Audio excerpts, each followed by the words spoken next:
Ça m'a sauvé la vie. Oui, il y a de quoi, hein? Mais ça me fait rire. C'est fou. On parle là de quelque chose qui va équilibrer votre yin et votre yang, hein? Ah, je l'espère. Ah bon? Mais ça fait longtemps. Éternellement. Quelle révélation. Chapeau les gars.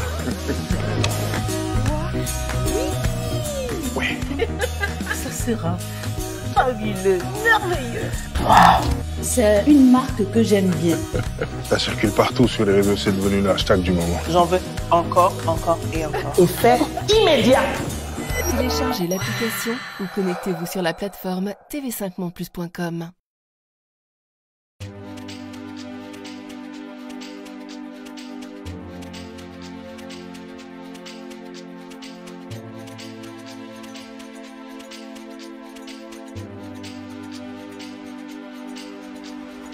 Plutôt que de devoir vous battre avec votre congélateur tous les jours, pensez à le dégivrer régulièrement. Cela vous fera gagner un temps considérable sur la préparation de vos repas. 5 mm de givre correspondent à 30% de consommation d'électricité en plus. Et 1 cm de givre réduit le rendement de l'appareil de 75%.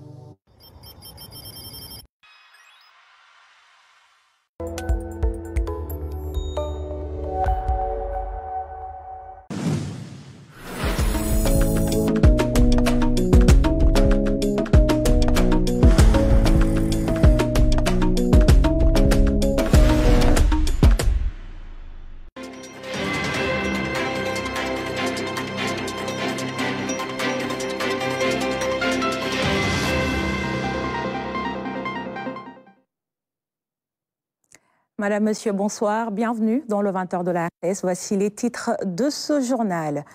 L'AS Douanes qualifiée pour les playoffs de la BAL Basketball Africa League. Les Gablous se sont imposés face à l'APR de Rwanda 79-45.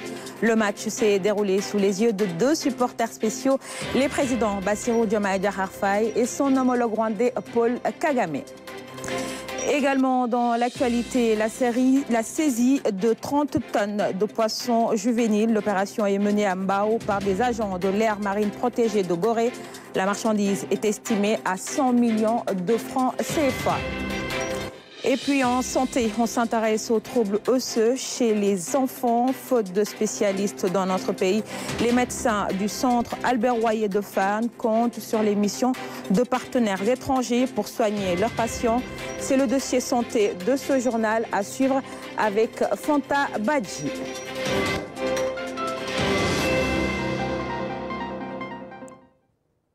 En visite de travail au Sénégal, le président Paul Kagame a été reçu ce dimanche par son homologue Bassirou Diomaye Diakhar Faye.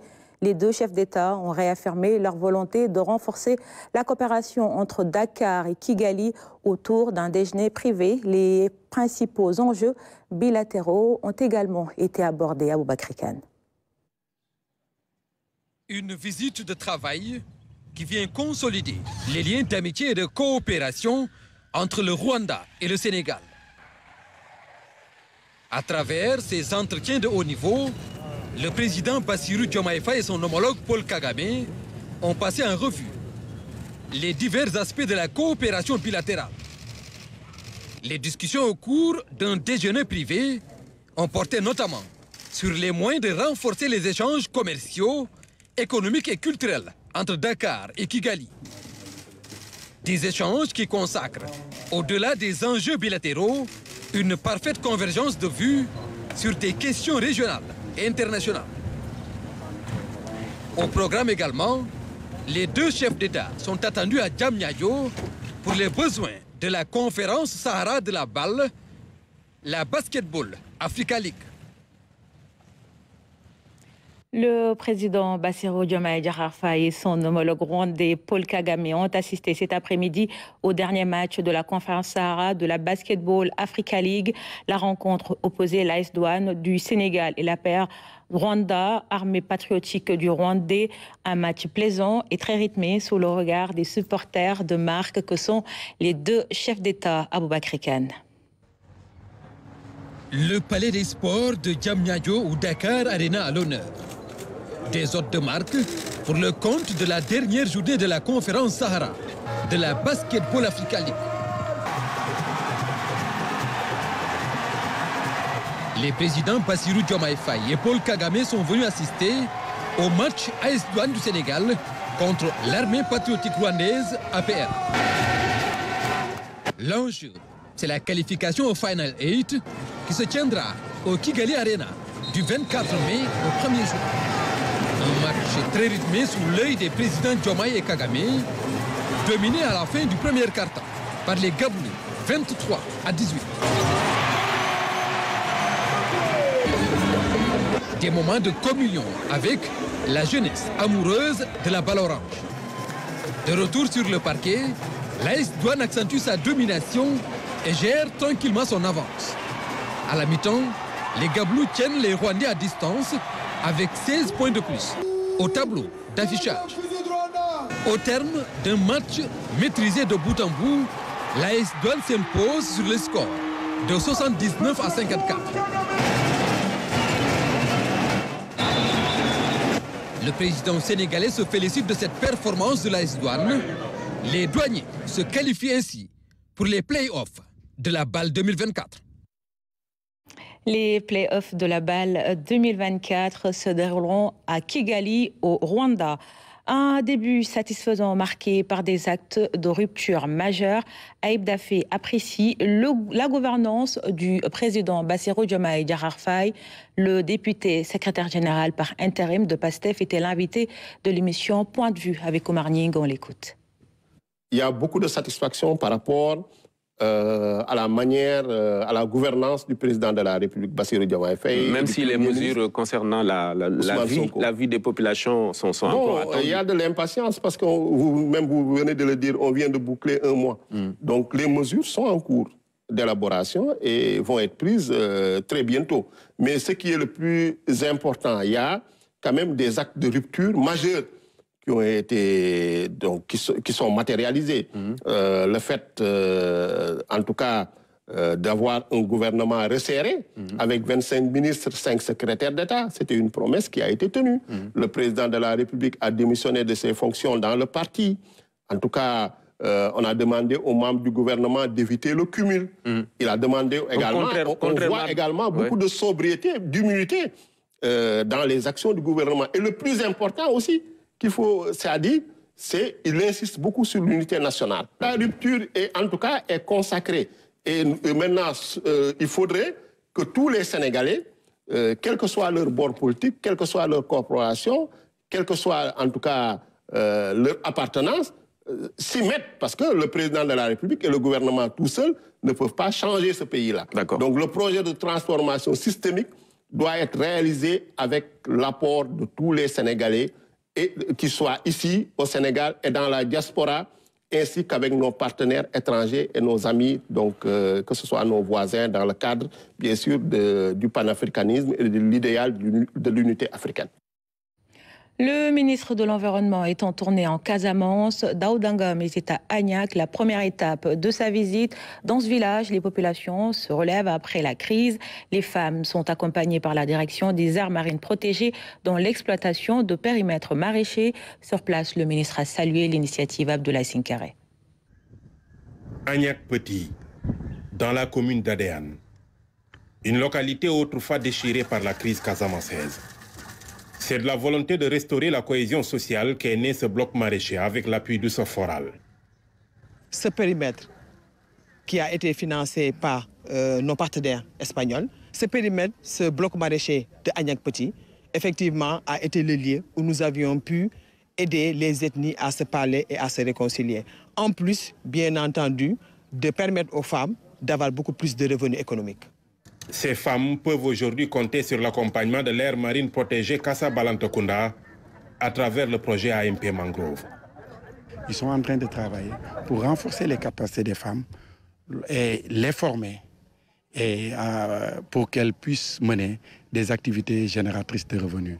Et nous allons renforcer la collaboration, essayer de trouver d'autres partenaires pour agrandir l'activité, pour renforcer ces femmes, pour qu'elles puissent mener d'autres activités. Aider les communautés à devenir autonomes c'est aussi une façon de préserver les ressources forestières. Si on veut préserver les ressources, on doit y aller avec les communautés. Parce que tout ce que nous faisons en matière de protection de l'environnement, nous le faisons aussi pour les communautés. Et le président de la République nous le rappelle souvent, nous devons être un service public au service du public. Donc le fait qu'il y ait cette jonction entre la direction des aires marines communautaires protégées et les communautés, c'est-à-dire les groupements de femmes, ça diminue la pauvreté, ça améliore la sécurité alimentaire et du coup, ça nous permet de préserver les ressources naturelles. Avant d'arriver à Agnac, Daouda Ngom a visité la pépinière de Ziguinchor et le Centre national de formation des techniciens des eaux et forêts à Djibelor. Direction la vallée du fleuve Sénégal, à Diawel, la pénurie d'eau menace plusieurs périmètres rizicoles. Une bonne partie des 1500 hectares exploités par les producteurs est déjà perdue. La SAED s'est rendue sur les lieux pour un démarrage des travaux de curage des canaux d'irrigation. C'est pour faciliter la campagne aux agriculteurs. Abdouad. Le manque d'eau dans la zone du Diawel risque de compromettre sérieusement la campagne agricole sur cette partie de la vallée, malgré son potentiel de 4000 hectares. Sur les 1500 hectares exploités par les producteurs rizicoles, près de la moitié risque d'être perdus. De ce que j'ai vu, effectivement, ici dans cette zone donc, du Diawel, parce qu'il faut comprendre le schéma hydraulique donc, du delta que nous avons. Delta, on a donc l'axe Gorm-Lamsar, le Kassak et le Kassak donc, qui alimente donc, le Diawel, qui est un axe hydraulique. Par extraordinaire, c'est un axe hydraulique qui avait fait l'objet de travaux de recalibrage, de curage, il y a quelques années donc, derrière, dans le cadre d'un programme financé par la Banque mondiale qu'on appelait donc, le PIGIR. Et ces problèmes que nous avons ici, en réalité, c'est des problèmes liés à un manque d'entretien. Ce manque d'entretien pourrait être lourd de conséquences. À présent, il s'agit pour la SAED et les acteurs de sauver ce qui est encore possible. Alors, maintenant, le problème, comme j'ai dit, c'est un problème de maintenance. Et là, nous allons tout faire pour essayer dès demain de mobiliser donc une pelle longue flèche qui va intervenir sur ce canal, là où nous sommes en train de faire aujourd'hui l'interview, sur cette partie-là, parce qu'une pelle longue flèche peut travailler pour essayer donc de faire le curage et le focardage. Pour sa part, le CIRIS, comité interprofessionnel de la filière riz, avait alerté en début d'année les autorités sur une telle menace. Une requête restée sans suite. On avait fait une requête de 400 millions. Au départ, c'était pour régler ces questions de maintenance vraiment prioritaires. Malheureusement, il n'y a pas eu de suite. Bon, ici, la SAED n'a pas eu les moyens qu'il faut vraiment pour assurer cette maintenance qu'il avait l'habitude de faire. Et chaque année, depuis 10 ans, il le fait correctement, ce qui fait que vraiment, on n'a pas rencontré ces difficultés-là. Cette année, on a ces problèmes, c'est parce que tout simplement, ils n'ont pas reçu les moyens financiers qu'ils avaient l'habitude d'avoir pour assurer cette maintenance. La SAED n'a pu intervenir à temps par manque de moyens. Elle va démarrer les travaux de curage avec le matériel disponible pour dégager le plan d'eau. En attendant une pelle amphibie plus adaptée aux zones humides et marécageuses. Et en amont, la partie donc, qui alimente donc, ce canal-là, on va tout faire pour essayer de voir avec les gens de FH, comme le marché pluriannuel de maintenance des adducteurs et émissaires de drainage a été signé, qu'on puisse insister pour qu'ils viennent quand même nous amener au moins une big flotte, une pelle amphibie qui va travailler à l'intérieur de l'eau pour donc faire ce travail aussi de focardage pour nous permettre donc d'améliorer cette hydrolyse. Nous allons forcer donc par rapport à cela. La SAED se charge également de faire un rapport sur l'ampleur du sinistre qui sera transmis aux autorités. Les premières récoltes sont attendues au mois de juin. Et le mois de mai marque le début de la saison pluvieuse au Sénégal. C'est le moment des premières précipitations dans la partie méridionale du pays. Dans un Sénégal encore majoritairement agricole, cette saison constitue un véritable espoir dans les campagnes, moins que dans les cités urbaines que menacent les inondations, hivernage et espoir paysan. C'est une chronique signée Omar Diao. Les paysans du Sénégal, pour reprendre Paul Pellissier, attendent toujours avec impatience la saison pluvieuse aléatoire pour mettre en terre leurs grands espoirs en petites graines que l'on voudrait voir germer, grandir, fleurir, puis produire des moissons nourricières. L'hivernage s'installe donc progressivement du sud au nord selon les lois d'une mécanique céleste bien rodée en général et de la circulation atmosphérique en particulier. Tout ceci semble immuable et répétitif depuis l'aube des temps. Pourtant, il ne fait aucun doute qu'il ne s'agit là que d'une apparence, comme le soleil qui se lève à l'est, tant les bouleversements à l'échelle raccourcie d'une vie humaine sont importants. À une année excédentaire hyper humide peut immédiatement succéder une autre terriblement sèche qui hypothèque les récoltes et compromet la sécurité alimentaire. À ces variations interannuelles de plus en plus marquées viennent s'ajouter les contrastes au plan spatial de la pluviosité aboutissant à ces fameuses poches rouges au pourtour verdoyant apaisant les craintes. Malgré les énormes progrès réalisés grâce aux satellites, aux outils informatiques et aux modèles numériques, la prévision météo sur de longues séquences reste une équation à plus d'une inconnue. On ne doute pas que les événements climatiques extrêmes, chauds, froids, secs, humides ou cycloniques vont se multiplier et devenir plus fréquents. Si les paysans ne souhaitent qu'un hivernage pluvieux, beaucoup de citadins, dont une bonne partie a déserté les campagnes, vivent dans la hantise de devoir patauger. La maîtrise de l'eau, qui a longtemps effrayé les candidats à certains examens, reste encore d'actualité. Un chantier permanent qui dépasse le périmètre strictement agricole. Je vous le disais en titre, des tonnes de petits poissons saisis à Dakar. Cette pratique illégale compromet la reproduction des espèces marines, mais pas que. Elle a aussi un impact sur le stock halieutique. La marchandise est évaluée à 100 millions de francs CFA à Lamine Touré. Des tonnes de poissons juvéniles saisis. Le produit est chargé dans plusieurs camions en partance pour la sous-région. Et c'est au Cap des Biches à Dakar que la filature a porté ses fruits. Ce sont des larves, pas des juvéniles. Et ça fait plus de 90 tonnes, voire 100 tonnes. Parce qu'on avait chargé 2 camions de 15 tonnes, plus beaucoup de produits, comme vous le voyez ici, à terre, et qui devaient être chargés. La prise de ces alvéoles est interdite par le code de la pêche.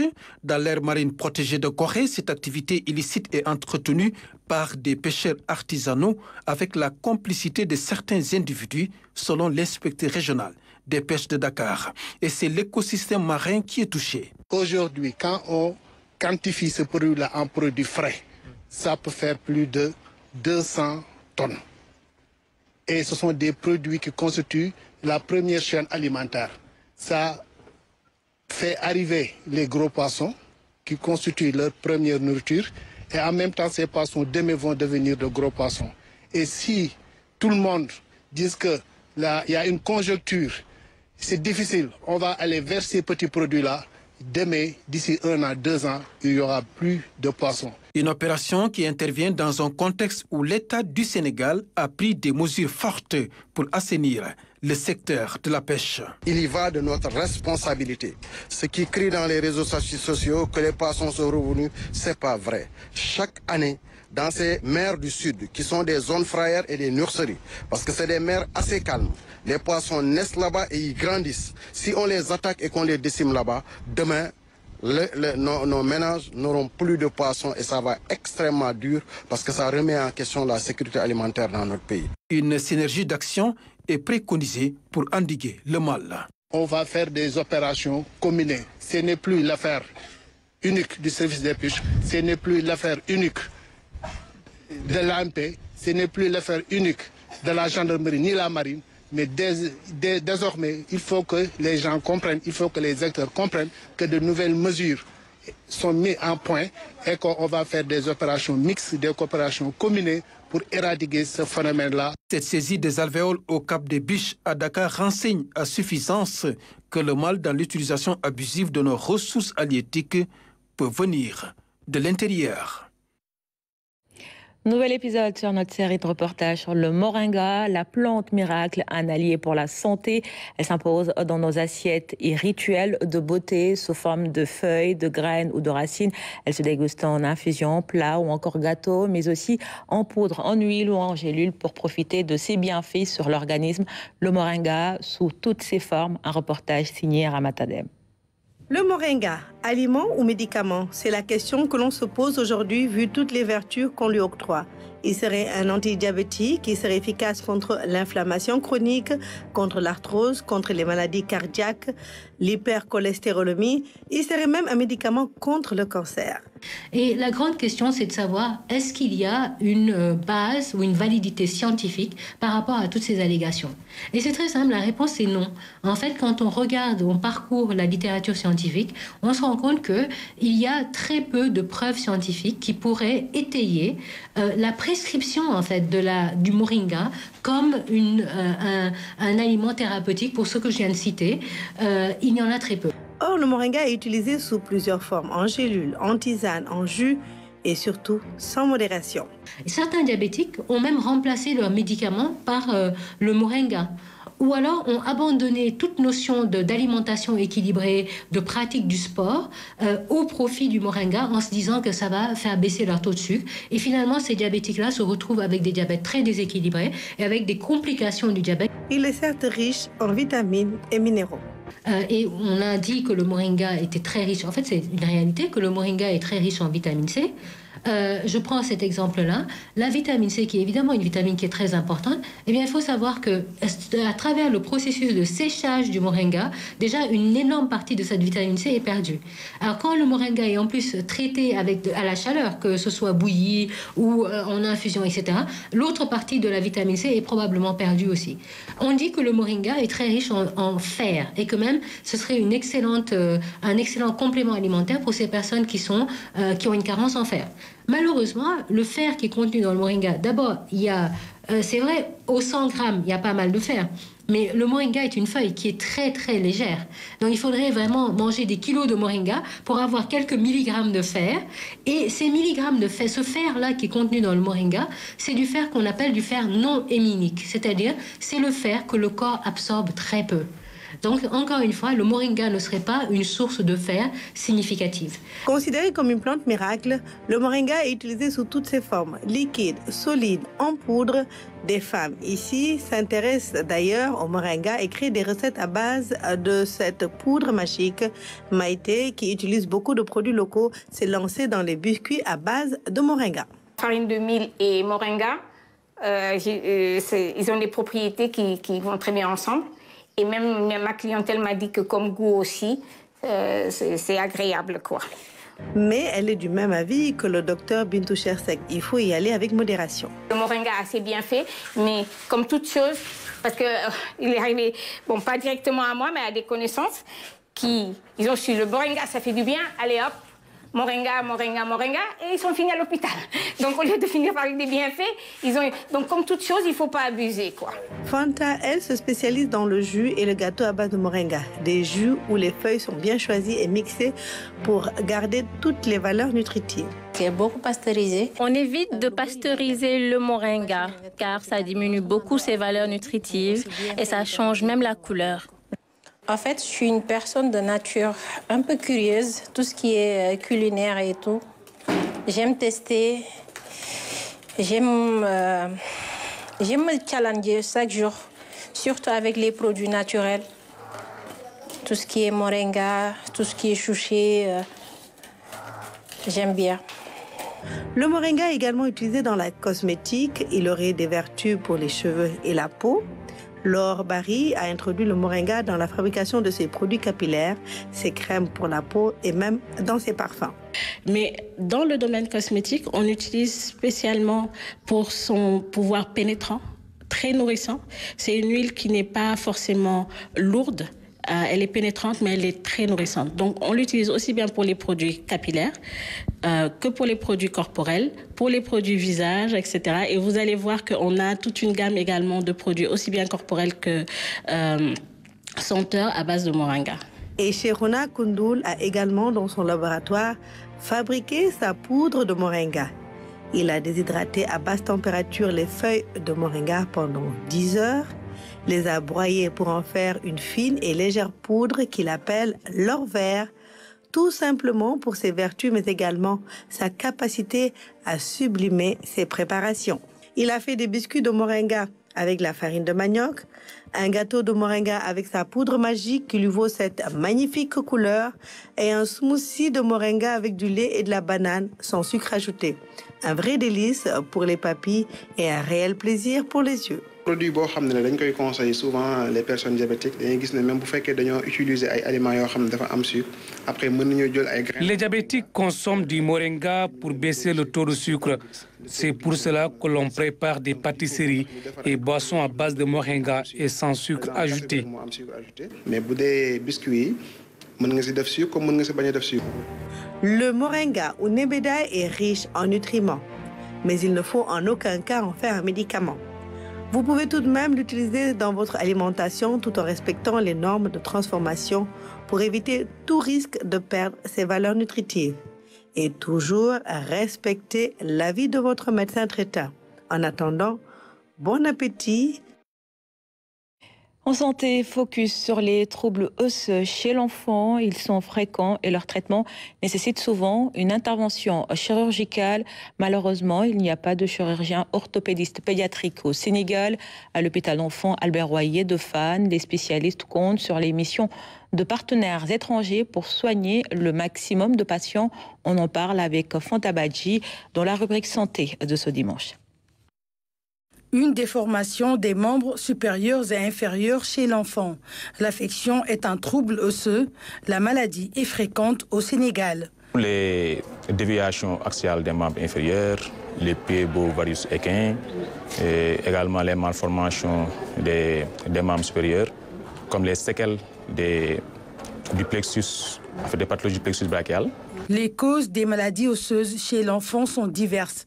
La pathologie touche la structure du squelette et freine son développement. Ce sont des malformations qui peuvent être acquises, c'est-à-dire qu'au cours de la vie, l'enfant peut acquérir suite à un traumatisme, fracture ou suite à des infections, des malformations de l'axe du membre, ou bien naître avec. Il y a des pathologies, les enfants naissent avec, on remarque des déviations. Et pour ces pathologies-là, la prise en charge peut être très précoce.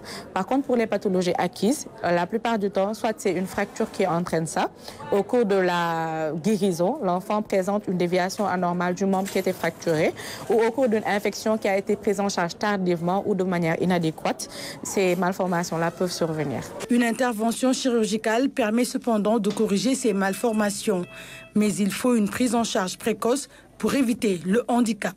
La plupart du temps, c'est handicapant parce que les enfants, si c'est au niveau du membre, il y aura un défaut, l'enfant va boiter et plus la malformation est là, et plus elle peut être sévère et entraîner une inégalité de longueur parce que l'enfant a des os en croissance et sa croissance va être lésée par cette malformation-là et donc entraîner d'autres répercussions sur la croissance de l'enfant. Si c'est au niveau du membre supérieur également, l'enfant pourra avoir des retards d'acquisition par rapport à certains gestes si c'est à la naissance. Il y a des pathologies où on peut avoir une guérison quasi gagnée. Si la sévérité n'est pas trop importante et si c'est pris en charge très tôt, l'enfant pourra acquérir au maximum de ses capacités, voire même avoir une vie tout à fait normale. Si c'est une pathologie qui a été prise en charge très tardivement, avec une sévérité qui est très importante, cet enfant-là pourrait perdre en guérison complète. Mais le but essentiel, c'est de rendre au membre la fonction initiale qu'il avait. L'opération délicate est assurée par des spécialistes étrangers. Les chirurgiens spécialistes de cette pathologie ne sont pas disponibles au Sénégal. C'est une mission qu'on organise 1 à 2 fois par année, qui se déroule une semaine à 10 jours. Donc, durant ces missions, on opère environ une quarantaine de malades. Selon moi, c'est très peu. Ça répercute directement sur la prise en charge de ces enfants-là, parce que de plus en plus, on voit des enfants qui ont des handicaps qu'on pourrait régler, mais le problème de ressources humaines et de formation bloque la plupart du temps. Le suivi des chirurgies osseuses est toutefois assuré par les équipes locales.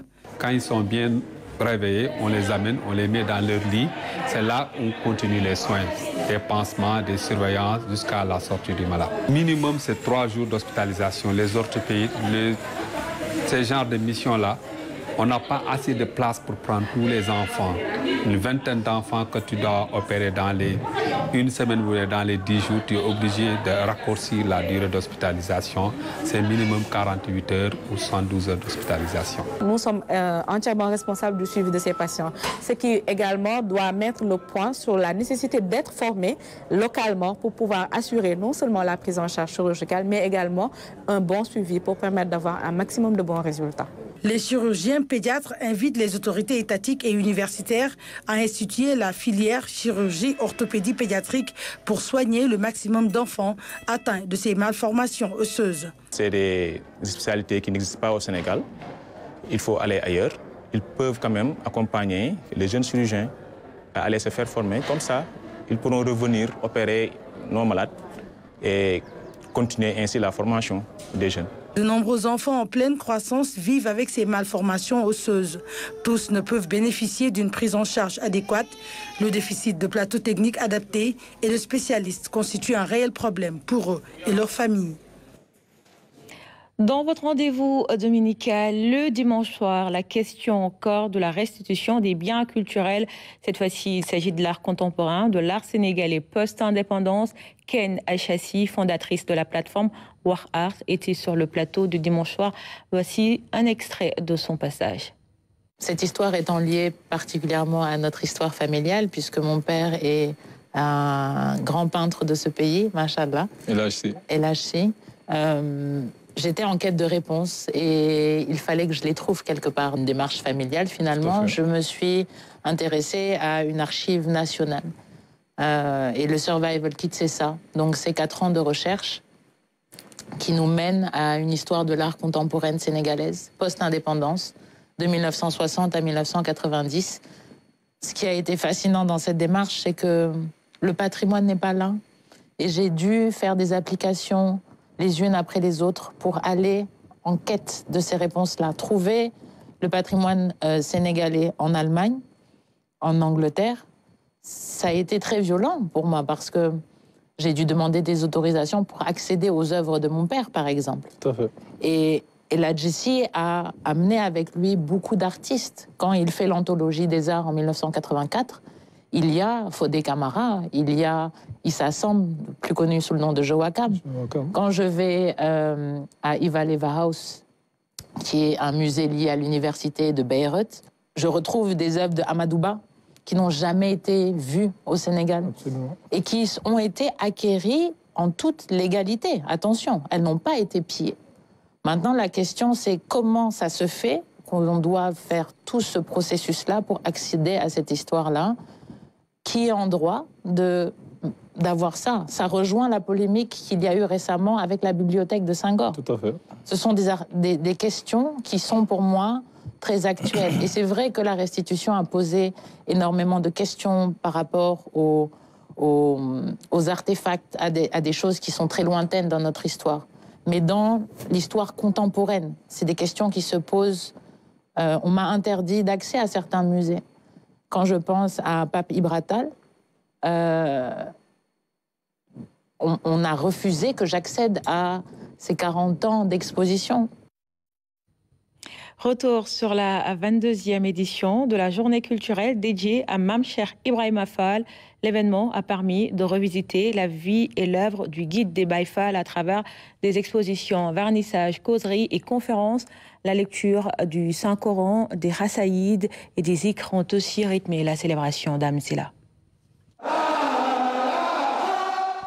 Le Kalimatul Haq, la ilaha illallah, le Coran et les Rassaïdes de Cheikh Ahmadou Bamba sont acclamés tout au long de cette journée culturelle dédiée à Mame Cheikh Ibrahima Fall.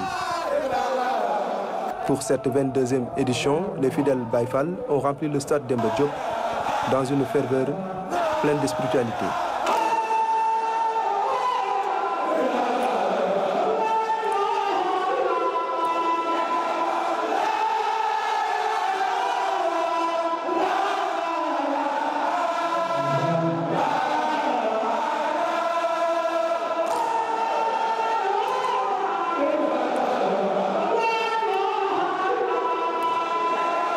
Cette journée culturelle dédiée à Mame Cheikh Ibrahima Fall est une occasion de rendre hommage à cette figure emblématique du mouridisme, guide suprême des Baye Fall. Celui qu'on surnomme Baboul Mouridine est un modèle achevé de travail et de dévotion qui doit servir d'exemple au reste du monde.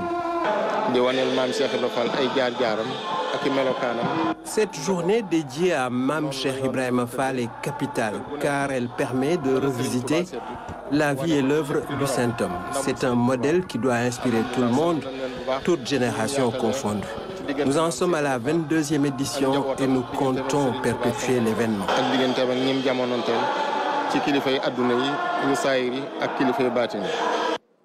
Dans les causeries et conférences axées sur la vie et l'œuvre de Mame Cheikh Ibrahima Fall, l'on peut retenir de lui un homme multidimensionnel dont la croyance et la détermination transcendent toute considération. Je vous emmène maintenant au Maroc pour le Festival international du cinéma de Khouribga. L'événement célèbre le talent et la créativité des cinéastes africains. Pour cette 24e édition, le thème choisi est le cinéma africain, une esthétique face à son temps. Les réalisations sénégalaises, Le Mouton de Sada, de Pape Bonama Lopi et Bakou de Stéphane Boé sont en lice en compétition officielle. Envoyés spéciaux, Massiré Faye et Ndeye Bandiaï.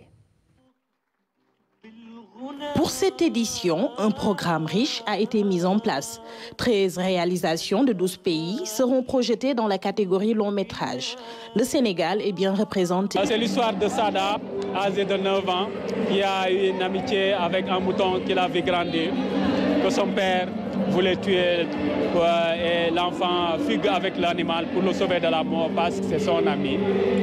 Donc le film retrace ce parcours de fugue de l'enfant et cette réflexion que le papa fait sur cette fête qu'elle doit faire sans aussi blesser son unique fils qui est Sada.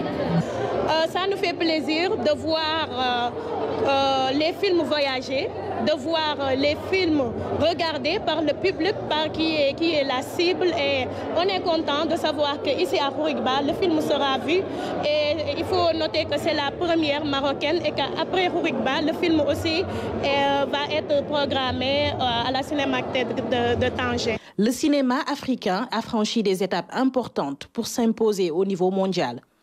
Néanmoins, selon les acteurs culturels, il reste des efforts à faire pour consolider ses acquis. Le parcours que le cinéma africain a eu a été un parcours riche, un parcours fait de talent, de grands cinéastes qui ont été reconnus sur le plan international, à l'image de Youssef Chahine, dont on vient de voir un extrait, Le Destin, à la fin de la présentation, à la fin de l'ouverture du festival. C'est également de grands noms qui ont marqué, que ce soit au Burkina, que ce soit en Afrique du Sud, qui ont quand même marqué les imaginaires pour leur faire comprendre que l'Afrique avait également son mot à dire dans ce concert que procure l'image. Le court-métrage instauré lors de la dernière édition fait maintenant partie intégrante de la compétition. D'ailleurs, 14 films de la catégorie ont été sélectionnés. Les jurys qui vont décerner les prix des compétitions officielles et culturelles ont été présentés. Le Festival international du cinéma africain de Khouribga s'est ouvert ce samedi au Maroc. Comme vous le savez, c'est un rendez-vous incontournable des passionnés du cinéma africain. Le Mali est le pays invité d'honneur. Ce soir, producteurs, réalisateurs, acteurs se sont réunis ici. Nous vous donnons rendez-vous demain pour d'autres actualités.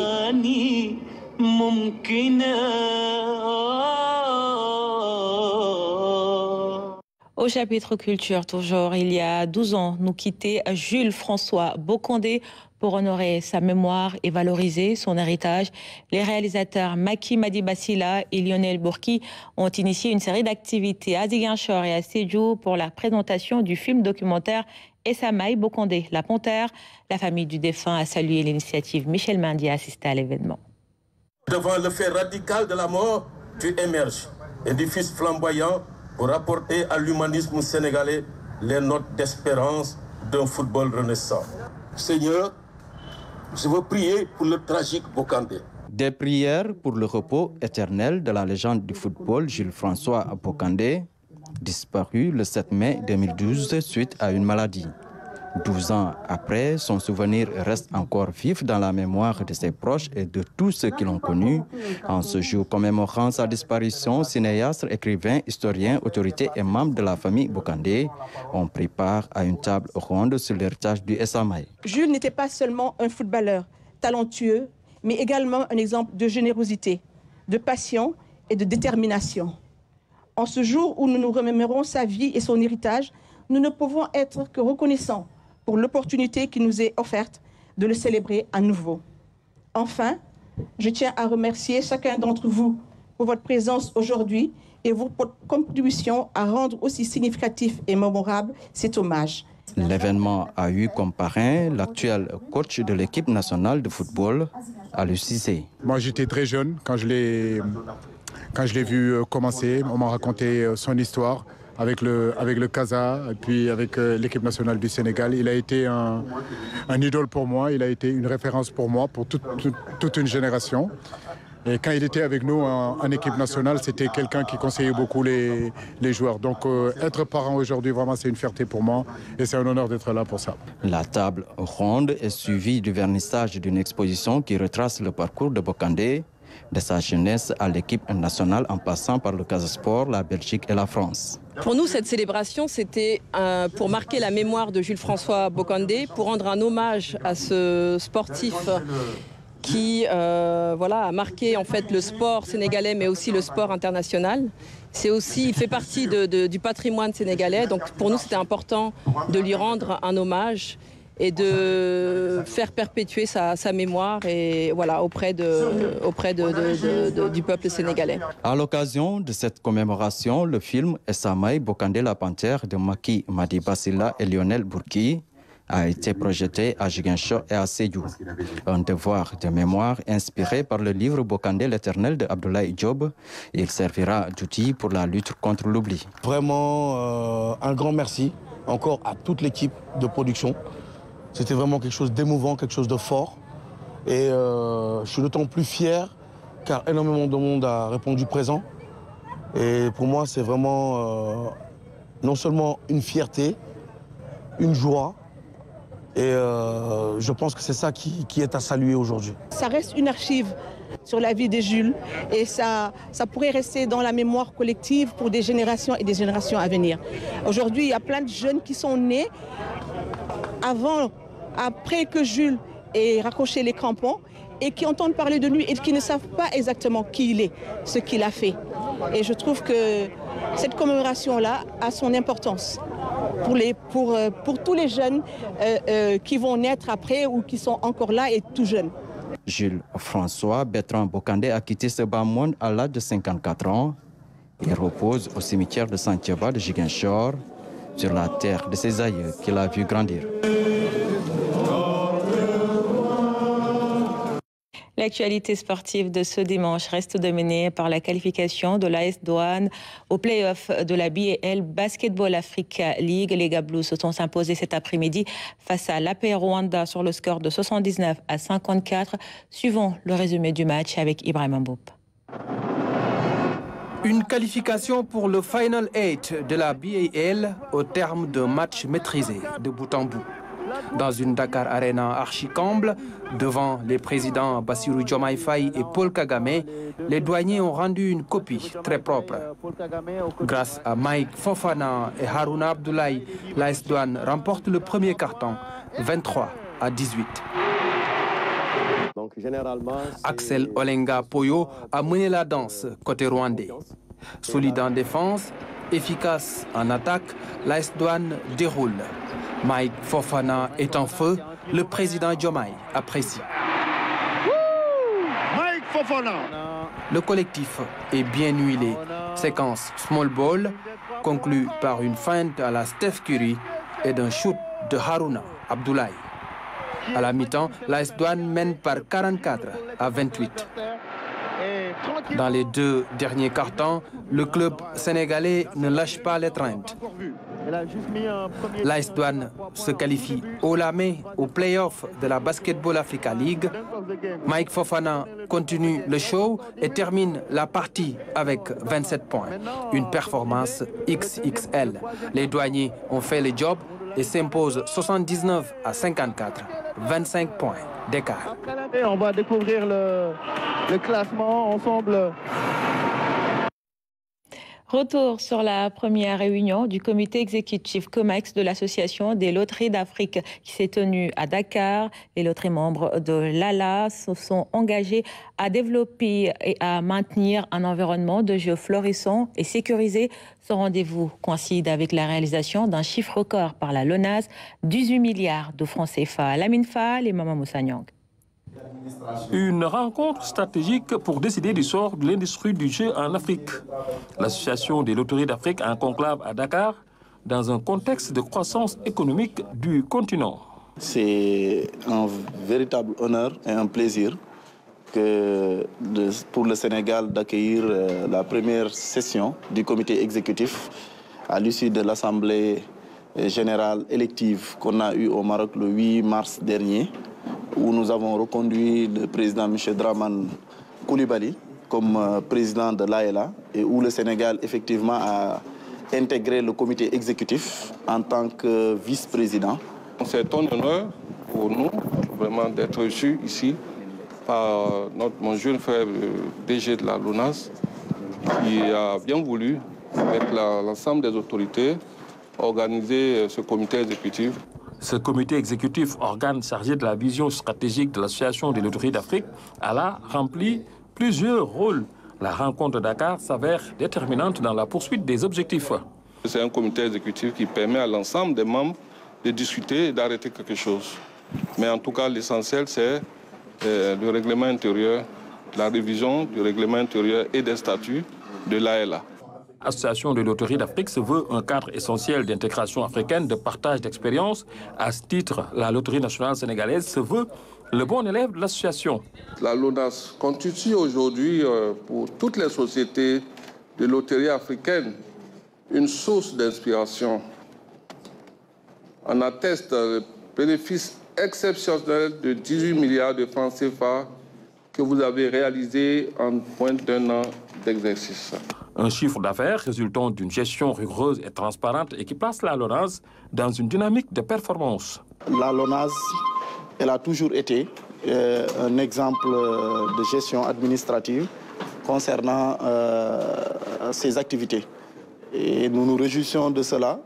Nous pensons également travailler à davantage hisser la LONASE au sommet des plus performantes administrations dans le secteur de la loterie ou de l'industrie du jeu. L'industrie du jeu en Afrique est prometteur, le potentiel du marché est immense et les loteries d'Afrique entendent bien l'exploiter afin de créer plus de richesses pour les joueurs. Et c'est ainsi que s'achève cette édition. Merci pour votre fidélité. L'information revient aux environs de 23 h pour l'édition du soir. À tout à l'heure.